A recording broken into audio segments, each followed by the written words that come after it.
ఇన్నాళ్ళు ఎదురు చూశాను. ఏమండి, జరిగింది ఇది. డబ్బు పోయింది అన్న విషయం నువ్వు నాతో వచ్చి చెప్తావని ఎదురు చూశాను. ఆ రోజు నీతో గొడవ పడుతున్నప్పుడు కూడా ఆ బాధను భరించేవే తప్ప కొడుకు దొంగతనం చేశాడు అని చెప్పలేదు. ఎందుకు కస్తూరి?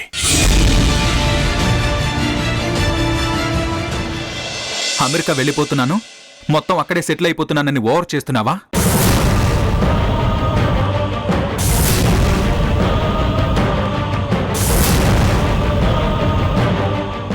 అంటే నువ్వు వాడి వదిలేసినవి తీసుకునే వాళ్ళ కనబడుతున్నానా?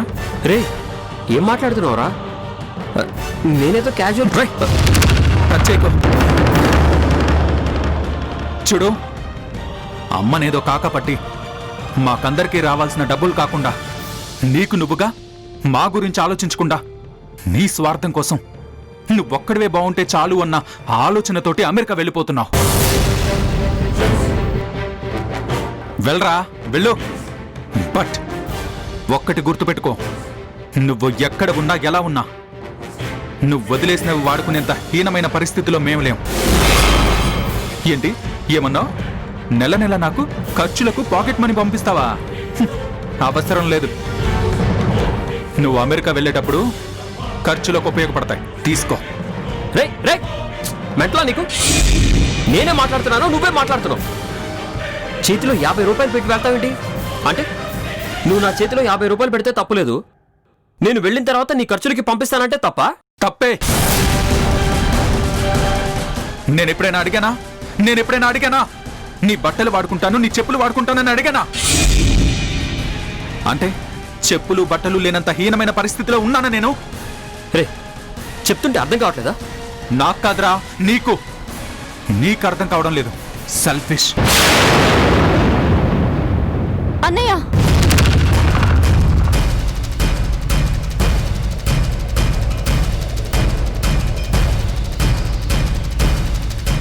జై, పిచ్చి పట్టిందరా మీకు? గతంలో ఇలా చేసే నాన్న ఎంత బాధపడ్డారో, మళ్ళీ మీరిలా ఒకరినొకరు తిట్టుకుంటున్నారు, ఒకరితో ఒకరు ఘర్షణ పడుతున్నారు అని తెలిస్తే లోపల అమ్మ ఎంత బాధపడుతుంది. మీకు దండం పెడతానురా, వదిలేయండి. చూడవే, నేనేదో అమెరికా వెళ్తున్నాను, నా బట్టలు వాడుకో అని చెప్తుంటే వీడు ఎలా మాట్లాడుతున్నాడు? రేయ్, నువ్వు మామూలుగా చెప్పడం వేరు, నువ్వు వాడుకున్నవి నాకు ముష్టి వేస్తున్నట్టు చెప్పడం వేరు. నీకు దండం రా బాబు. ఒక మాట అర్థం చేసుకునే విధానాన్ని బట్టి, చూసే విధానాన్ని బట్టి ఉంటుంది వాళ్ళ ప్రవర్తన. నీ చూపు, నీ మైండ్ ఎవరో పొల్యూట్ చేశారు. రేయ్, నన్నెవరూ పొల్యూట్ చేయలేదురా, నువ్వే పొల్యూట్ అయ్యావు. అన్నయ్య ప్లీజ్, మీ ఇద్దరికి దండం పెడతాను. మిమ్మల్ని చూసి మేము నేర్చుకోవాలి కానీ మీరు మమ్మల్ని చూసి నేర్చుకునే పరిస్థితి రాకూడదు.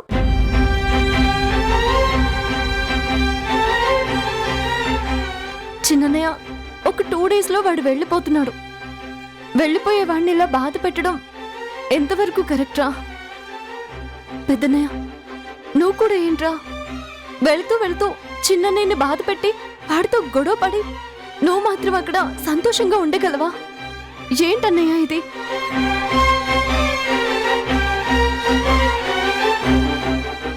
అరే, ఒకవేళ నా మాటలు హర్టింగ్గా ఉంటే నిజంగా సారీరా.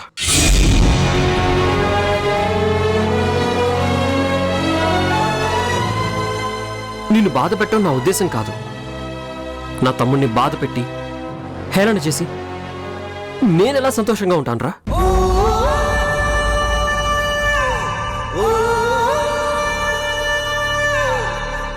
కానీ ఒక్కటి చెప్తున్నాను వినరా, నేనేదో నీకు ముష్టి వేస్తున్నానో లేదంటే నేను వెళ్ళిపోతున్నానో ఓవర్ చేద్దామన్న ఉద్దేశం నాకు లేదురా.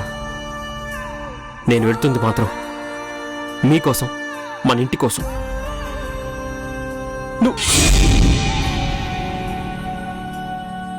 నువ్వు నా తమ్ముడురా. నీ గురించి నేను ఆలోచించకపోతే ఇంకెవరు ఆలోచిస్తారా?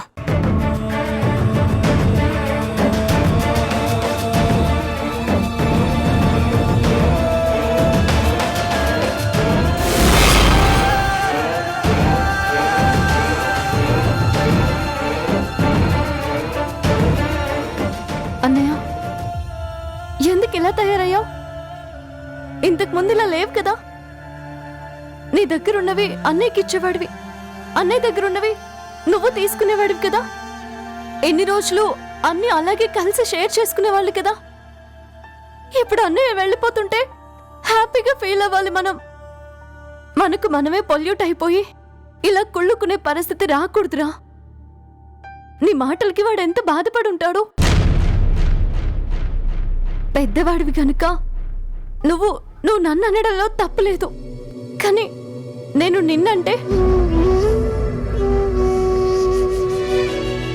వయసులో పెద్దవాడివి, తప్పు కదా అన్నయ్య. నువ్వు వాడిని బాధ పెట్టావు. అన్నయ్యకి సారీ చెప్పి వాడిని సంతోషంగా పంపిద్దాం. వెళ్ళి వాడికి సారీ చెప్పు. అలాగే లేవే, సారీ కదా, చెప్పేస్తాను. రే అన్నయ్య, అన్నయ్య, అన్నయ్య, రే అన్నయ్య.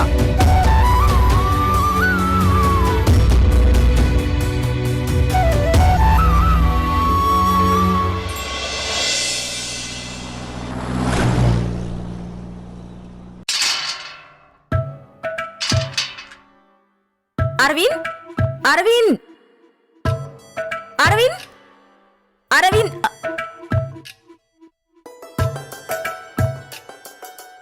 నేను దీన్ని వాడి చేతికిస్తే తీసుకోడు. అవని చేత ఇప్పించడం బెటర్. అవని, అవని, ఇక్కడున్నావా? అవని,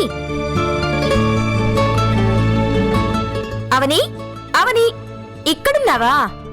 ఏంటి భాను, ఎప్పుడు నువ్వు మా ఇంటికి వచ్చేటప్పుడు కస్తూరి కస్తూరి అంటూ మా అమ్మని కలవరించేదానివే.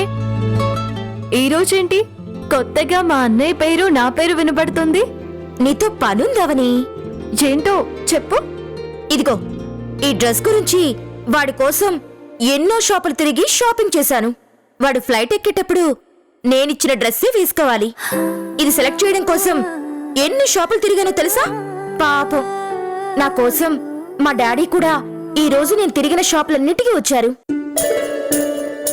ఇదిగో ఈ డ్రెస్ అరవింద్కి చాలా బాగుంటుంది. నేనిస్తే వాడు తీసుకోడు. నువ్విచ్చేయవని. భాను, ఇలా ఇవ్వడం అమ్మకే కాదు అన్నయ్యకి కూడా ఇష్టం ఉండదని నీకు తెలుసు కదా. ఎందుకిదంతా? అబ్బా, మళ్ళీ మొదలు పెట్టావా?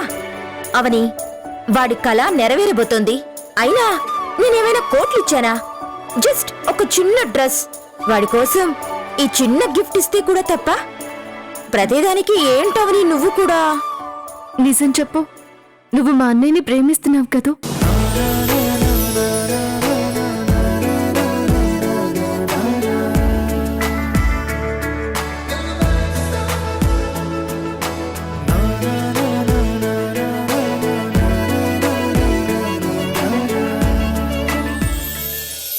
నీ మాటల్లో, నీ కళ్ళల్లో ఒక పెయిన్ కనబడుతుంది. కానీ మా గురించి, మీ అమ్మ గురించి తెలిసి కూడా ఏంటి భాను ఇది? అవని ప్లీజ్, దయచేసి వాణ్ణి మర్చిపో అని మాత్రం చెప్పకు. ఆ రోజు నువ్వు అరవింద్ని ప్రేమిస్తున్నావా అని అడగగానే అవని ఏంటిలా అడిగిందని అనుకున్నాను. కానీ ఆ తర్వాతే తెలిసింది వాడు లేకుండా నేను బ్రతకలేనని.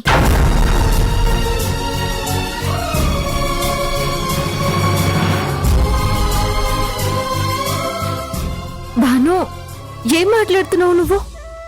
పైగా వాడు మా అందరినీ వదిలేసి దూరంగా వెళ్ళిపోతున్నాడు.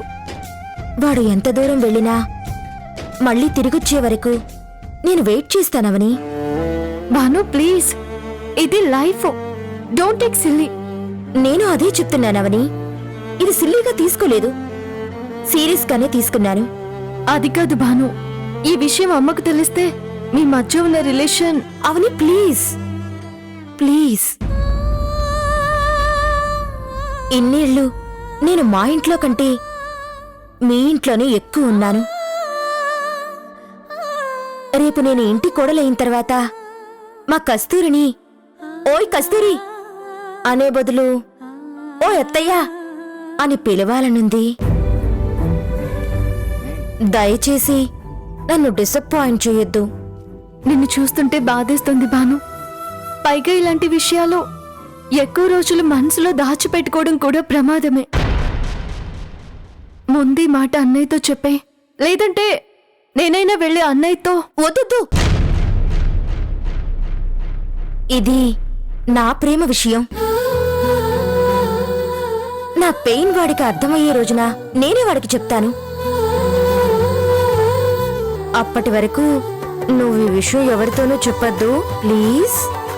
భాను, అబ్బా, నా లవ్ సంగతి నేను చూసుకుంటాను కదా, ముందు వాడికి ఇచ్చేసి. ఇదిగో అరవింద్ గాడికి ఇది నేనే ఇచ్చానని తెలిసిందో వాడు పెద్ద షో చేస్తాడు. ఓకేనా? ఏదో ఒకటి చెప్పి నువ్వే చేసాయి.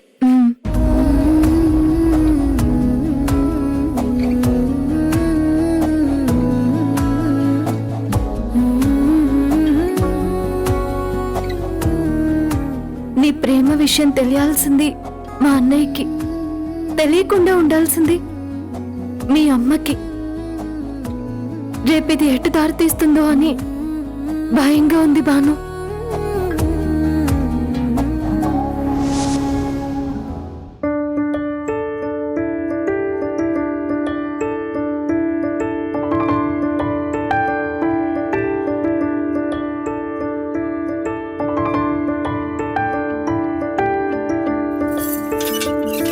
కస్తూరి, మనుషులకి సీజన్స్ ఉన్నట్టు ఈ మొక్కలకు కూడా సీజన్స్ ఉన్నాయో. వర్షాకాలం రాగానే చూడు ఎంత పచ్చగా ఉన్నాయో. పొద్దున్న ఈ పనులు చేస్తూ ఉండండి, మళ్ళీ భుజాల నొప్పులని అంటారు. ఆహా, నీకు తెలీదోయ్, మాలాంటి వాళ్ళందరికీ ఈ పని ఒక పెద్ద ఎక్సర్సైజ్ ఓయ్. ఎక్సర్సైజ్ చేయండి ఎక్సర్సైజ్. నానా, అమ్మ మీతో మాట్లాడుతుందంట. చిన్నమ్మాయి, అమ్మా, నేను ఆ మెకానిక్ షాప్ వరకు వెళ్ళొస్తా. రే జాగ్రత్తగా వెళ్ళు. కస్తూరి, మాట్లాడతావా? మాట్లాడండి, మీరు మాట్లాడండి. నేనే మాట్లాడాలా? మాట్లాడండి. చచ్చాను. హలో, చెప్పమ్మా.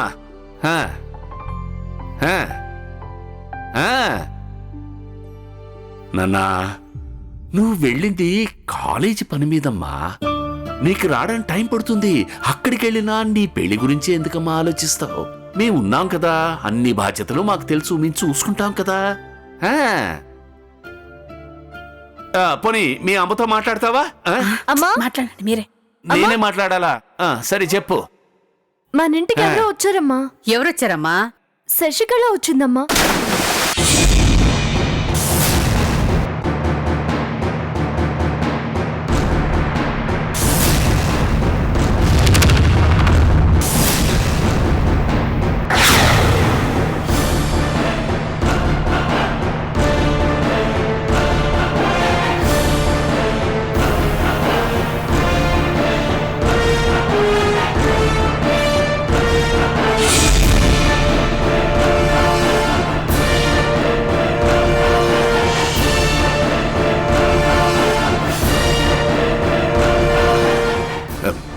చిన్నమ్మాయి, నేను మళ్ళీ నీకు ఫోన్ చేస్తాను.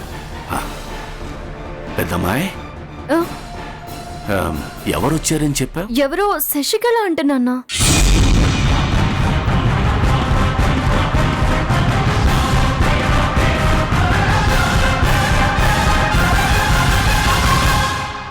శశికళ వచ్చిందా? ఇప్పుడెక్కడుంది? తనొచ్చి నట్టింట్లో కూర్చుందమ్మా. మిమ్మల్ని ఎవరైనా రెస్పెక్ట్ గా పిలుస్తారు, ఆవిడ మాత్రం మీ పేర్లు పెట్టి గంభీర్యంగా పిలిచింది.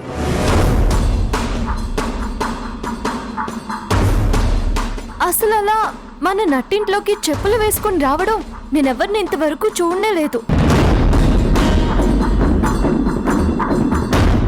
అసలు ఎవరినన్నా ఆవిడ? ఏమండి, శశికళ ఇదిగో,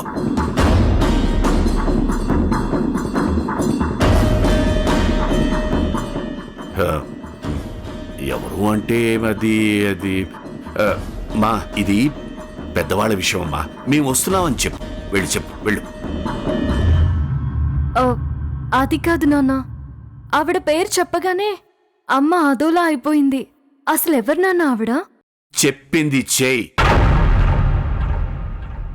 గుచ్చి గుచ్చి అడక్కు. వెళ్ళు.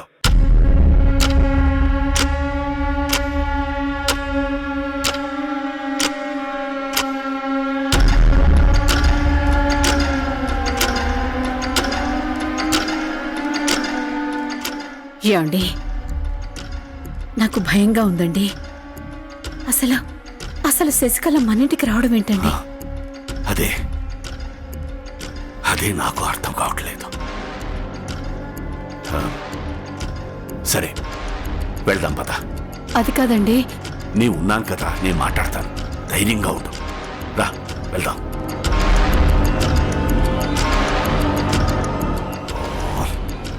ధైర్యంగా ఉండు. రా.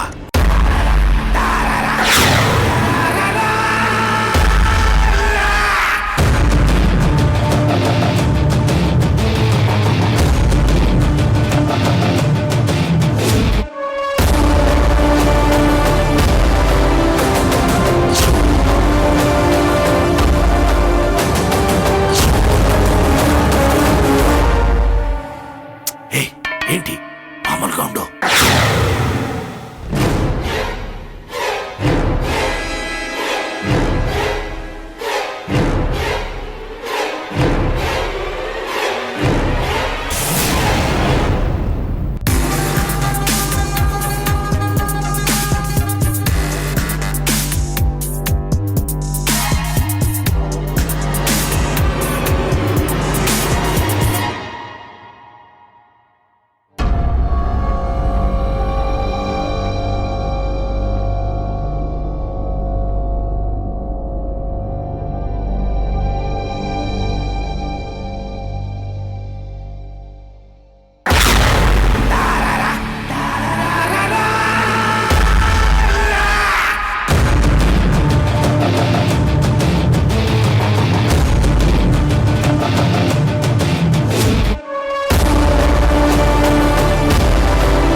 కస్తూరి, ఎవరొచ్చారో చూడు.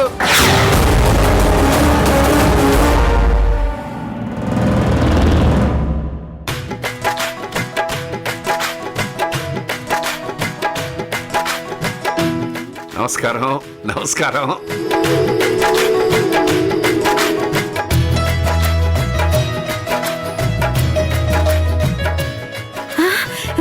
శశి, వచ్చింది నువ్వా?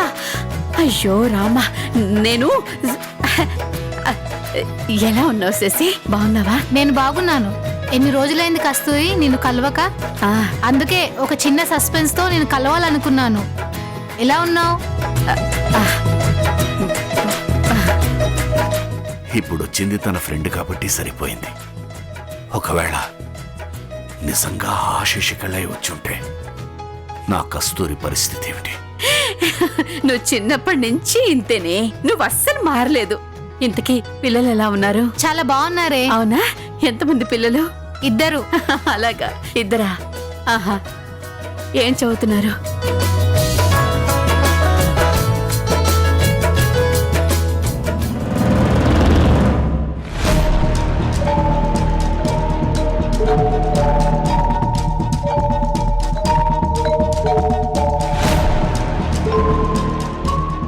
అమ్మా నాన్నల్ని ఇంతగా కదిలించేసిన ఆ శశికళ ఎవరు? అసలు ఆవిడ పేరు చెప్తేనే ఇలా అయిపోయారు అంటే ఖచ్చితంగా ఆవిడ ఎవరో ఒక మిస్టరీనే అయి ఉంటుంది. ఇంతకీ ఎవరి శశికళ?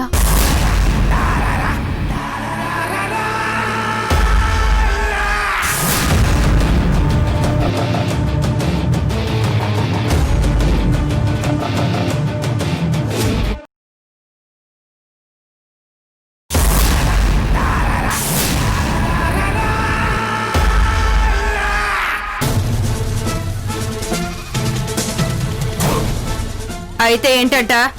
ఏం జరిగినా సరే నేను చూసుకుంటాను.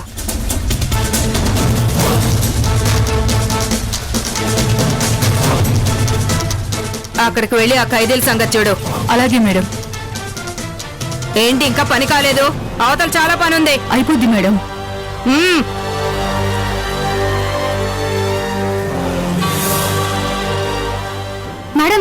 మేడం ఏంటి?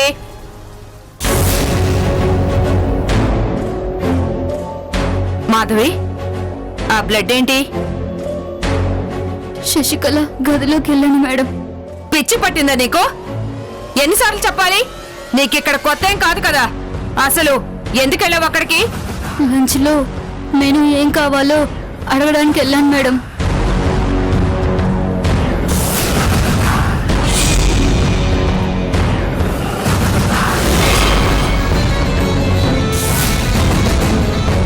షూస్ వేసుకుని లోపలికి వెళ్ళావా? మేడం అది ప్రోటోకాల్ అంటూ ఒకటి ఏడ్చి చచ్చింది కదా. మైండ్ ఎక్కడ పెట్టుకుని పని చేస్తున్నావు? సరే వెళ్ళు, నేను చూసుకుంటాను. మేడం నేను చూసుకుంటానని చెప్పానుగా, వెళ్ళా.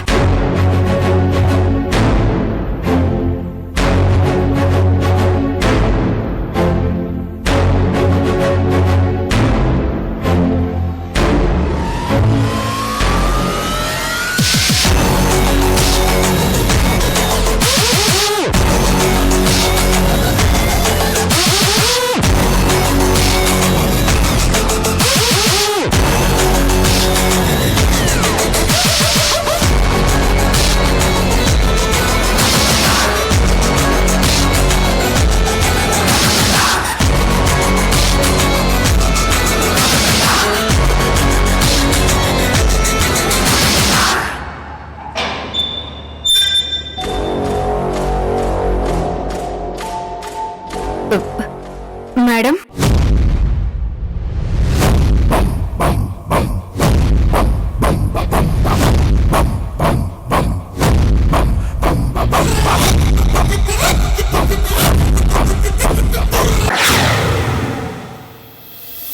ఎవరైనా చీకటికి దూరంగా ఉంటారు, కానీ నువ్వు ఆ చీకటిని వెతుక్కుంటూ వెళ్తానంటున్నావు.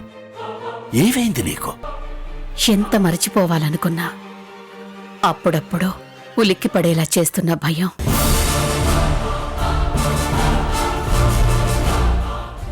ఎందుకో ఒకసారి వెళ్ళి కలిసి క్షమాపణ అడిగితే ఈ భయం, బాధ అన్నీ పోతాయనిపిస్తుందండి.